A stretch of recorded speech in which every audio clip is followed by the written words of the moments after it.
Muy bien, muchas gracias a todos por estar aquí.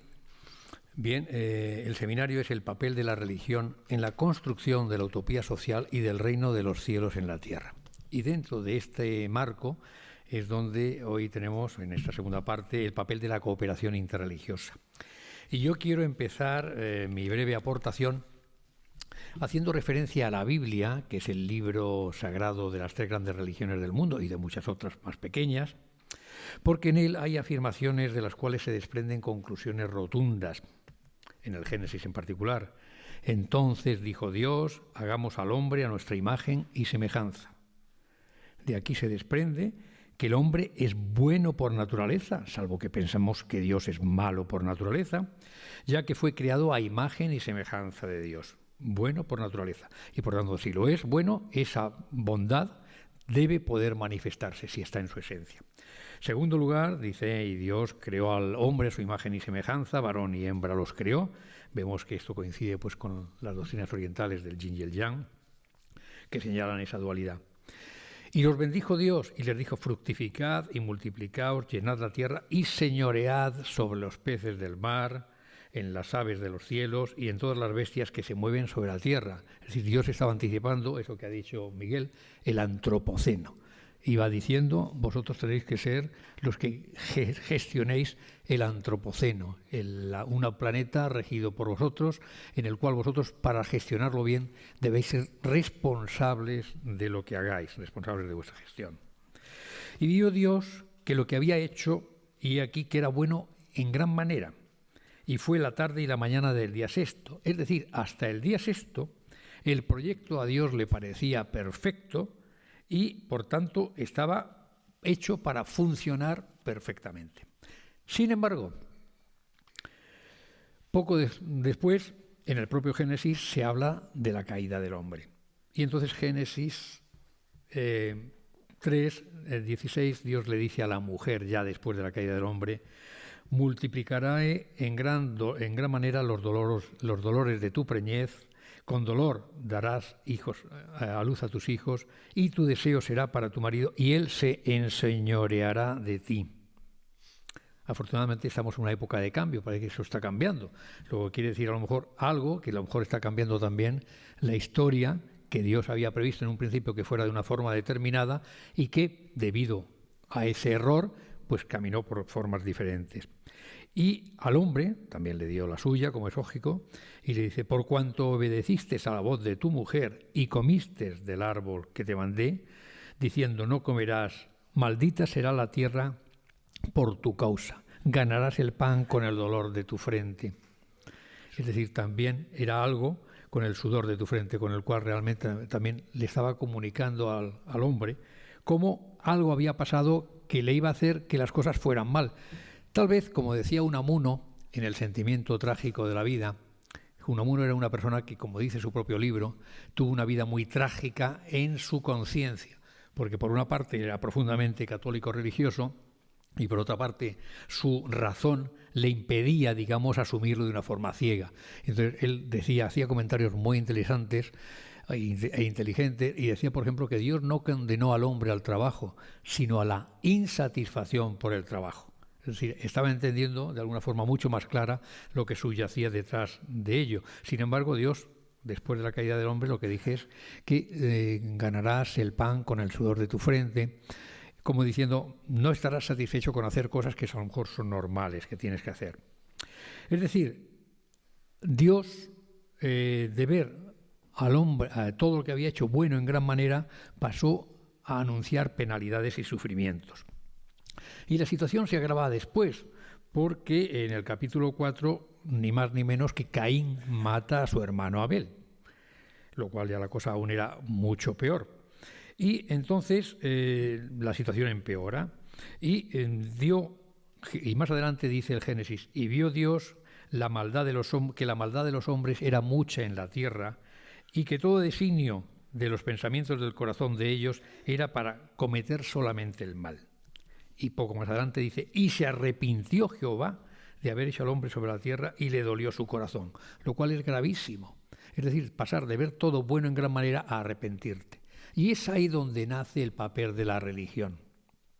Religare, como se ha comentado esta mañana, volver a unir lo que antes estaba unido. Ese es el gran papel. ¿Y qué papel tiene la religión? Bueno, pues reconstruir ese ideal perdido de Dios, conectarnos con Él. Y por eso Jesucristo, cuando llega, habla del Padre Nuestro y dice: Padre nuestro que estás en los cielos, santificado sea tu nombre, venga a nosotros tu reino, hágase tu voluntad así en la tierra como en el cielo.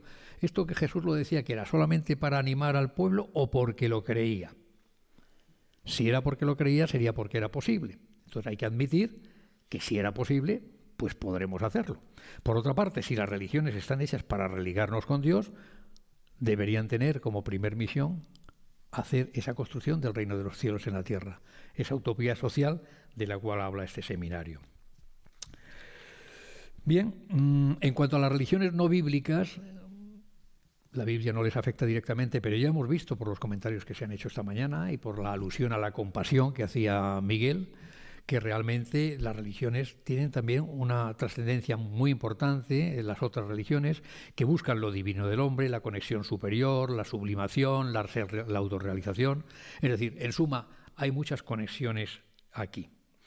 Y, digamos, esto que está ahí se contradice con la realidad que hemos visto. La realidad es que las religiones se han peleado a lo largo de la historia de forma sangrienta. En muchos casos se siguen peleando, en particular la religión islámica, como sabemos, pues crea muchísimos problemas donde está, porque es menos conciliadora que otras, pero todas, de alguna forma u otra, no son conciliadoras. ¿Cuántas religiones descalifican a otras como sectas? En la Iglesia Católica muchas veces alegremente se descalifica a otras religiones como sectas. Pues que se vayan a Grecia y que le pregunten a los ortodoxos cómo consideran a la Iglesia Católica como una secta. Es decir, esto tiene que acabar. Tenemos que decir, vamos a ver, pero ¿cómo podemos entrar en este tipo de conflictos que son secundarios cuando la misión que tenemos en nuestras manos es la de construir el reino de los cielos en la tierra? ¿O es que nosotros no somos las religiones, no somos importantes para influir en la sociedad que está? Yo creo que teóricamente para aquellas personas que admiten la trascendencia o a Dios de alguna forma, pues debemos decir, hombre, Dios lo que quiere es que se haga esto. Por tanto, eso debería ser un papel fundamental. En el siglo XX ha habido muchos gestos de diálogo interreligioso. Y en particular yo creo que hay que recordar el de Juan Pablo II, el del 27 de octubre de 1986, hace ahora 33 años, la edad de Jesús, en el cual hizo en Asís aquel encuentro de religiones. Fue importante, fue impactante, fue un punto de partida, pero hace 33 años. Entonces estos gestos tal vez pueden tener un potencial muy grande para eliminar conflictos, para ayudar a evitar los conflictos entre las religiones. Pero no basta con el mero diálogo, hay que llegar a la cooperación. Y por eso yo he titulado esta intervención mía La hora de la verdad. Cooperar es la hora de la verdad. Como decía en la mesa esta mañana, obras son amores y no buenas razones. Y si no cooperamos, mala cosa es. Y yo os digo una cosa, probablemente para constituir esta mesa con los 4 ponentes, Armando ha tenido mucho trabajo. No todo el mundo está dispuesto a venir a una mesa de diálogo interreligioso. Parece mentira, pero es así. Y máxime en la religión mayoritaria de España, que por tanto es la responsable, más que las demás que sean pequeñas, de tirar para adelante de este camino hacia Dios, de construir un mundo de paz. Luego, no es tan fácil. Por tanto, habría que buscar el que las religiones se dispongan de verdad a cooperar. Por eso lo llamo yo la hora de la verdad. Esto implica que las religiones no solo respondan cuando se les convoque, que ya es importante, sino que tomen una posición activa y máxime si son mayoritarias en la nación que sea, en la India los hinduistas, en Egipto los islamistas, aquí los católicos, en Grecia los ortodoxos, en Estados Unidos en muchos sitios los protestantes, en Utah los mormones, en cada uno tiene su territorio donde a lo mejor tiene una importancia especial. Bueno, pues que tomen una posición activa para cooperar entre ellas, y entre ellas una de las primeras formas de cooperación es intentar crear plataformas de diálogo, que lamentablemente no suelen ser frecuentes. ¿Cómo es posible que las instituciones religiosas solamente actúen para responder cuando las llama la Fundación Pluralismo y Convivencia, y no todas, porque no todas las llama. Ellas mismas debían tener este papel. ¿Por qué? Porque muchos jóvenes hoy en día miran a la religión como algo que es conflictivo. Es confuso y conflictivo. ¿Para qué voy a meterme en una religión? Me dice unas cosas que no entiendo, unas creencias que, bueno, son creencias por pura fe, porque claro, esto no puede ser. Y encima, no solo eso, sino que encima yo tengo un hermano que es del Opus y tengo otro hermano que es neocatecumenal. El hermano del Opus nunca va a las ceremonias neocatecumenales y el neocatecumenal tampoco a las otras ceremonias. Yo voy a las de los dos. Entonces, son cosas absurdas que... Y entonces, claro, la gente joven que no es tonta muchas veces percibe que la religión, en lugar de ser algo que les motive, es una manzana de discordia. Entonces, la cooperación interreligiosa sería un ejemplo realmente que contribuiría a mostrar que la religión sirve para construir la armonía. Esa palabra que se ha dicho antes, pero que de verdad es así. Es lo que importa, es la armonía, estar en contacto, en armonía con los demás, en aquello que genera armonía. Y no pasa nada. Uno puede tener un SEAT, otro puede tener un Suzuki, otro puede tener lo que sea, pero es fundamental acordar y respetar las leyes de tráfico. Entonces hay cosas que están superiores a lo que uno tiene y se mueve, pero que son las que garantizan que el movimiento sea armónico y que todo vaya bien. Y entonces yo, para ir ya terminando, quería citar simplemente algunos principios básicos que a mí me parece que la cooperación verdadera e imprescindible y necesaria entre las religiones deberían seguir. En primer lugar, trabajar como objetivo esencial para crear una sociedad humana buena. Y vio Dios que todo lo que había hecho, y aquí que era bueno en gran manera, y fue la tarde y la mañana del día sexto. Hay que volver al día sexto. Hay que volver al día sexto. Y si en la política se miente, se dice una cosa y pasado mañana la contraria, si se aplica a unos un rasero que no te lo aplicas a los tuyos, eso, la religión, tiene fuerza suficiente para decir, oiga, pero estamos conculcando los principios básicos de la ética universal, que es no hagas a otro lo que no quieras que te hagan a ti. ¿Por qué no se dice eso? Esto motivaría más a la gente a acercarse al elemento religioso que no. Y ayudaría también a corregir a la política para que la política camine por el camino que todos entendemos que es el bueno, que es el camino del amor, de amar a los demás, de crear una sociedad en la cual la gente se ame. ¿Por qué tiene que estar lejos de la política? Y sin embargo el amor está teóricamente metido en las frases típicas de las religiones. Bueno, pues eso, las religiones tienen que asumirlo no como una teoría, sino como una obligación. Y si no, pues que se den de baja. Fuera. Que dejen de baja la religión que sean y ya está. Y que permitan que vayan otras personas a llenar esas iglesias con ese tipo de ideas en su caso. Eso por un lado. Siento ser un poco duro, pero bueno, creo que las cosas hay que abordarlas porque estamos en un momento de cambio importante en el mundo y es muy importante que las personas que sentimos la religión de alguna forma obliguemos a que la religión, el movimiento religioso en que estamos, se comprometa.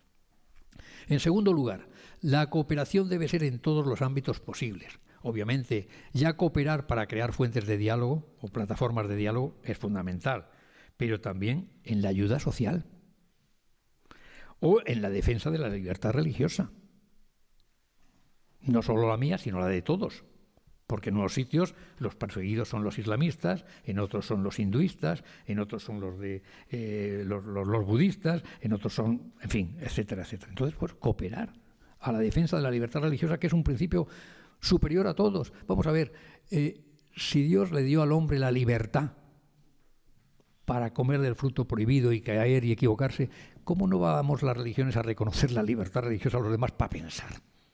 Ya no digo para hacer el mal, sino para pensar. Entonces es fundamental que las religiones lo asuman como un elemento importante. Y al mismo tiempo que las religiones dentro de esa plataforma, dentro de ese esquema, asuman el que tienen que condenar los ataques terroristas de unas religiones contra otros o las represiones, las agresiones violentas de unas religiones contra otras. No pasa nada. Y hay que decirlo, vamos a montar una comisión para crear esto. Eso es cooperar. Lo demás es, bueno, no. Si de verdad creemos que la religión debe servir para unirnos, se deben crear, a mi modo de ver, ese tipo de comisiones, asociaciones, plataformas, etcétera, etcétera. Y por otra parte, aprovechar las sinergias. Si Cáritas en España tiene comedores sociales y es la principal que tiene este tipo de instituciones, ¿por qué voy a tener yo que crear, si soy una religión pequeña, los míos propios? Porque no colaboro con Cáritas. Y viceversa, digo, en otro país, donde sea, en Grecia, donde sea. Es decir, ¿por qué no pensar en utilizar las sinergias? Porque cuando vamos a dar de comer a alguien, no le vamos a preguntar si es ateo, si es católico, si es protestante, si es budista. No. Luego, entonces, trabajemos juntos, que eso ayuda mucho a que realmente nos sintamos como hermanos. Y luego, por otra parte, la cooperación debe ser internacional. Tenemos que prolongarla y proyectarla hacia otros países, que es un poco el famoso tema de la reciprocidad. Arabia Saudita no deja que se creen allí iglesias cristianas. No puede ser. Hay que decírselo con palabras serenas, pero hay que decírselo. Son cosas normales. Todo el mundo lo va a entender. Es decir, tenemos que buscar un equilibrio para que realmente las cosas de verdad podamos tener confianza en unos y otros, porque si no tenemos confianza, poca cooperación puede haber. Y luego también, aparte de estas 4 grandes líneas, de trabajar pensando construir esa sociedad humana buena, de trabajar en todos los ámbitos posibles, que sean posibles, de aprovechar las sinergias, como decía yo antes con el tema de Cáritas, y además de darle un papel internacional a la cooperación, y no solamente local, intentar proyectarlo. Aparte de eso, hay que rechazar también 2 aspectos que pueden ser muy críticos a la hora de cooperar entre religiones. En primer lugar, el pretender captar a los feligreses de otra confesión religiosa que están cooperando con la nuestra. Eso es un planteamiento espúreo, no es correcto. No deberíamos pretenderlo. Debemos simplemente trabajar para lo que tenemos que trabajar y no es pretender captar a esos otros. Y por otra parte, tampoco cooperar por efectos de imagen, porque a veces por efectos de mera imagen lo que hacemos es intentar aparecer para que parezca que tenemos una actitud positiva y ya está, pero realmente es mera imagen lo que queremos. En suma, yo también, para concluir, quería decir que un camino muy práctico para fomentar la cooperación interreligiosa sería el que nos atreviésemos a crear grupos de trabajo mixtos de fieles de diferentes feligresías, para intentar buscar formas de cooperar. Ya solamente la creación de esos grupos sería una exigencia que tendríamos. Sé que es difícil, sé que todo esto es apretar un poco, ya se nota en el silencio de la sala, pero es así. Si queremos un Dios blandengue que nos diga, no, aquí seguir como estáis, yo creo que no es lo que anhelamos en el fondo. Y nuestros hijos, los jóvenes, no se van a sentir motivados por algo que no intente crear ese reino de los cielos, que no es ni más ni menos que la utopía social que también se habla. Nada más y muchas gracias.